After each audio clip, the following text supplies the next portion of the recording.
동인계에 있는 우리는 굉장히 훈훈합니다. 가끔씩 자신의 호르몬도 주체할 수 없을 정도의 강력한 매력을 가진 캐릭터가 나와서 2D의 존재와 사랑에 빠지는 소위 말하는 드림러가 된다고 하더라도 우리는 언제나 최애와 같은 차원에서 사는 공 혹은 수에게 글을 넘겨줄 자신이 있습니다. 보통 공에게 넘겨주게 되어 있지만요, 보통은 성서와 같은 웃음을 지으면서 가상에 있는 두 사람의 사랑과 애정 모먼트를 즐기게 되어 있긴 하지만 습당 같은 달콤함을 즐겼다면 가끔은 짜릿한 것도 먹고 싶은 것이 사람의 입맛이라고나 할까, 우리는 조금 더 거칠고 하드한 것을 찾게 됩니다. 공식의 맛은 우리에겐 슴슴한 법, BL 작품이라고 해서 심의를 유지할 수 있는 것은 아니기에 음지에서 활동하는 상업지 혹은 동인지 작품이 아닌 방송국에서 방송할 수 있는 BL 작품의 한계선은 거의 순정 로맨티카 정도라고 봐야 됩니다. 작품에서 그다지 엄청난 갈등 요소도 없고 애니메이션은 19세 이상 시청자였지만 그렇다고 해서 진한 무언가가 나오는 것도 아니었죠. 그리고 이건 조금 부끄러운 이야기지만 공식에서 엮은 것은 맛이 없어요. 많은 동인녀들의 증언을 토대로 한 것이니 이것은 거의 정확하다고 봐도 될 것입니다. 동인 활동을 하는 사람들은 근본적으로 2차 창작을 하는 사람 혹은 2차 창작을 소비하는 사람이기 때문에 공식에서 내오는 음식이 매우 슴슴한 느낌입니다. 한 동인녀의 증언을 빌리자면 국밥을 먹으려는데 사장님이 이게 맛있다며 다대기와 전구지를 미리 넣어준 느낌이라고. 동인 활동은 그 자체를 원작으로 소재로 한 DIY 활동 자체를 즐기는 것이기 때문에 우리에게 필요한 것은 베이스뿐, 전구지, 깍두기, 김치, 국밥, 다대기, 새우젓을 따로따로 원작에서 만들어주기만 하면 우리끼리 이런 망상을 하면서 만들어내는 것입니다. 원래 새우젓 국밥이 정실이긴 한데 서브공으로 다대기 국밥, 이거 은근 맛있더라. 다대기 국밥 서브로 팔 거면 그냥 전구지 국밥으로 파는 게 낫지 않아? 전구지는 그냥 김치랑 엮어 먹는 게 제일 맛있어. 메인컵 하나 파고 그냥 서브컵으로 써먹는 게 낫지. 깍두기 맛있게 엮어 먹을 것도 어디 없나? 저기 설렁탕 쪽 설정 갖다가 써봐요. 이런 식으로 우리끼리 상상의 나래를 펼치는 것이 동인 활동의 재미라고나 할까. 이렇게 공식에서 캐릭터나 설정을 맛있게 내놓으면 우리끼리 그것을 씹고 뜯고 맛보고 즐기고 있다 보니 안에서 새로운 캐릭터 해석이라든지 새로운 설정들이 히트를 치게 됩니다. 소위 이 설정 치긴다는 그것이죠. 가령 가장 고대의 것으로는 야오이 구멍이 있겠습니다. 야오이 구멍이란 한국에서는 BL이라고 불리지만 일본에서는 아주 예전부터 동인지를 야마나시, 오치나시, 이미나시라고 해서 주제도 결말도 의미도 없이 그냥 그리고 싶은 장면을 위해서 그리는 것이라는 의미로 야오이라고 부르곤 했었는데요.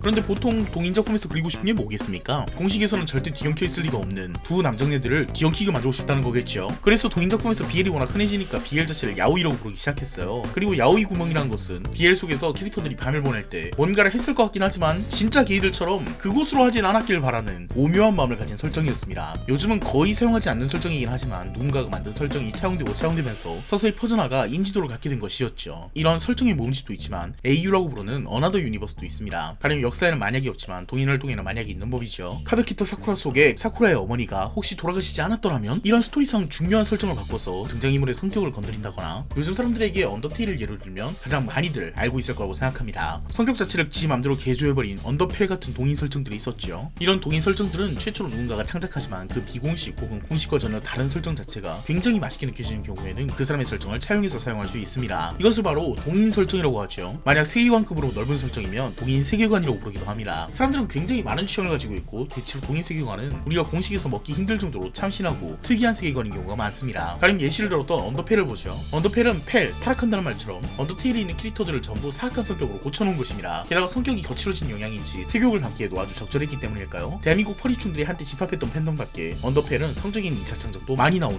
AU였습니다. 동인 활동의 매력은 불가능한 것을 가능케 하는 것. 그렇습니다. 오늘 썸네일에 나오는 남자가 임신하는 설정도 사실 이런 동인 설정 중에 가장 유명한 세계관, 오메가버스의 세계관의 모습입니다. 하지만 본격적으로 들어가기 전에 다른 여러가지 세계관도 알아보죠. 오늘 주제에 가까운 오메가버스를 제외하면 동인 세계관에 3대장이 있습니다. 케이크버스, 네임버스, 센티넬버스죠. 뭐 솔직히 컬러버스 이런 거 있다고 하는데 저는 별로 본 적이 없어서 유기하겠습니다. 위 세 가지 동인 세계관은 거의 비슷한 역할을 합니다. 마치 운명의 붉은 실처럼 두 사람이 연결되어 있다는 설정. 가령 네임버스의 설정을 보면 확 이해가 가실 건데요. 네임버스에서는 무슨 인식표처럼 인간의 몸에 누군가의 이름이 적혀있다는 설정입니다. 물론 동인 세계관이 늘 그렇듯이 모두가 그렇다는 것은 아니고 소수의 특이한 경우에만 그렇다는 것이죠. 그러니까 운명의 붉은 실이 연결되어 있는 건데 상대의 이름만 적혀있으니 찾아가기도 애매하고 그냥 그런갑다 하고 살고 있던 사람이 갑자기 살면서 누군가를 마주하게 된 겁니다. 그런데 그 사람이 동성이에요. 하하.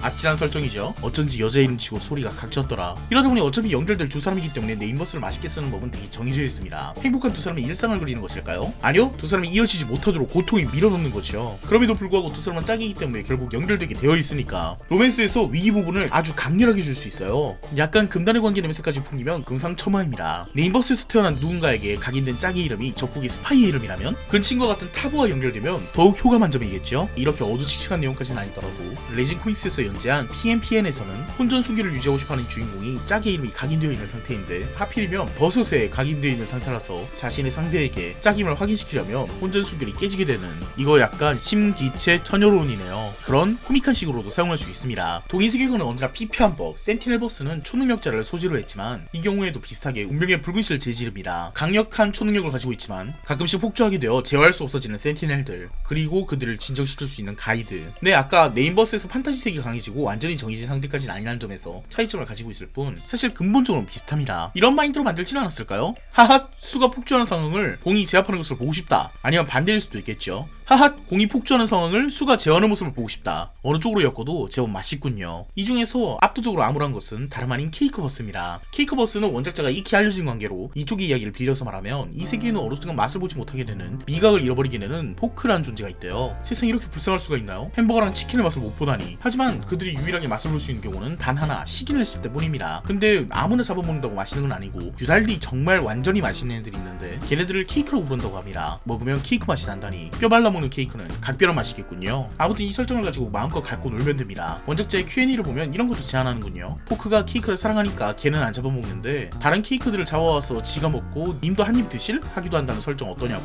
걔한테 개고기 건져주는 느낌? 이렇게 다양한 동인 세계관이 있지만 사람들을 시각적으로 충격에 휩싸이게 만들고 어째서 이런 짓을 해야 할 필요가 있냐 싶은 것은 당연히 오메가버스입니다. 오메가버스는 흔히 남자가 임신하는 세계관으로 알려져 있지만 자세히 따지고 들면 조금 더 특징적인 것들이 있습니다. 첫째로 모든 남자가 임신하는 것은 아니라는 거. 이 세계관에서는 오메가라는 사람들이 임신할 수 있도록 설계되어 있다고 하고 그 설정화도 누가 만들었는지 몰라도 엄청나게 열심히 만들었습니다. 반대로 알파라는 사람들은 성별과 관계없이 임신을 시킬 수가 있어요. 알파 피메일은 개멋있죠. 평소에 안에 있던 삽입용 성기를 수납해 다니다가 때가 되면 꺼내서 사용한다는 설정을 가졌어요. 오히려 이쪽이 취향이 맞으신다면 남성형 작품으로 오메가버스를 차용할 수도 있겠군요. 오메가버스에서는 단순히 이렇게 나뉘어진 것뿐만 아니라 짐승적인 서열을 그대로 반영하거나 혹은 가부장적인 구도를 그대로 옮겨서 사용하기도 합니다. 완전히 슈퍼내추럴에도 늑대인간이 있기도 하고 자연 상태에서 수컷이 보통 암컷보다 강하고 무리를 이끄는 역할을 맡듯이 이 세계관에서는 알파들이 유능하고 공격성이 높으며 오메가들은 비교적 차별 대우를 받고 사회에서 유리천장 같은 것을 갖게 됩니다. 이 세계에도 평범한 남자와 평범한 여자가 있는데 그들을 베타라고 부르거든요. 베타 사이에는 남녀 불평등보다 알파와 오메가 사이의 불평등이 훨씬 심한 수준으로 묘사되죠. 그리고 괜히 짐승의 그것과 다르지 않다고 한 것이 아니라 알파와 오메가는 주기적으로 발전기가 있습니다. 알파의 것은 러트, 오메가의 것은 히트라고 부르죠. 와중에 실제 배란기 마냥 히트 사이클을 해야만 임신해야 된다는 묘한 설정까지도 가지고 있어요. 오메가버스를 보면 일단 가장 처음 드는 의문이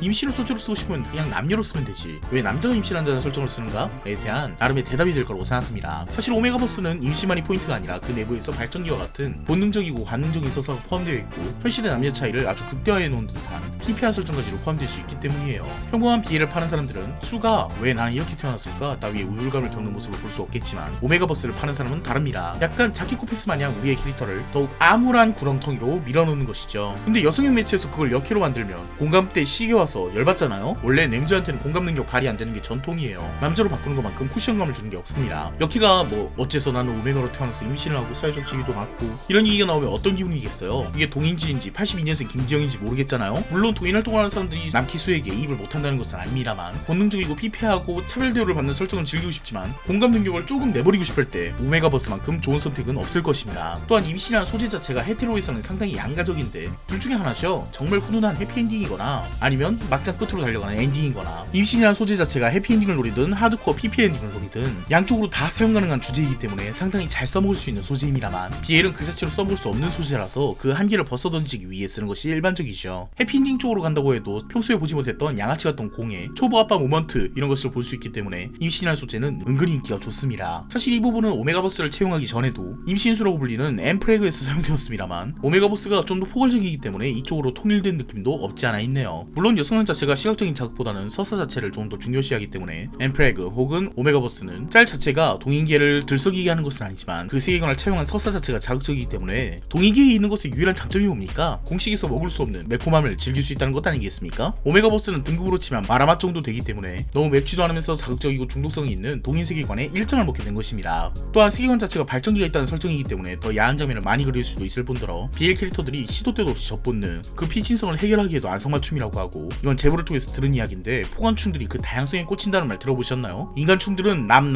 여여로밖에 못 즐기지만 포관충들에게는 종족까지 나눠서 포남, 인남, 인남, 포남, 인남, 포녀 이런 식으로 무한으로 즐길 수 있다고. 오메가버스에서도 인간 녀석 종류로 나뉘니까 알파남, 베타남, 오메가남, 베타남 이런 식으로 마구마구 증식시킬 수가 있어요. 오메가남 공, 베타남 수라는 말을 쓰고 보니까 생각난 건데요. 오메가버스 BL 코미디 같은 걸로 만들면 어떨까요? 내 남자친구는 오메가 이런 걸로 해서 쾌활하긴 하지만 밖에 나가면 오메가 향을 풀풀 풍기고 다니는 공에 뒷문낭속을 하고 다니는 스즈메형 수를 그린 작품이죠. 이건 대박 날 것 같아요. 그림 작가 구합니다. 알파남 공, 베타남 수 같은 것을 만들면 불임 부부의 슬픔 같은 것도 묘사할 수 있겠죠. 오메가버스의 무궁무진함이 느껴지십니까? 막장 드라마를 위한 설정이긴 하지만 수라장을 보고 싶은 것은 인간의 본능이니까요. 이번 영상도 원래 제가 가지고 있던 지식 그리고 동인녀들의 도움으로 만들어진 대본입니다만 제가 인터뷰일을 잘못 구했는지 너무 하드코어한 사람을 구해서 도망을 칠 수밖에 없었어요. 혹시 오메가가 출산하는 소리가 듣고 싶다면 제 인터뷰일을 찾아가 보시는 것을 추천드려요. 오늘도 끝까지 봐주셔서 감사합니다.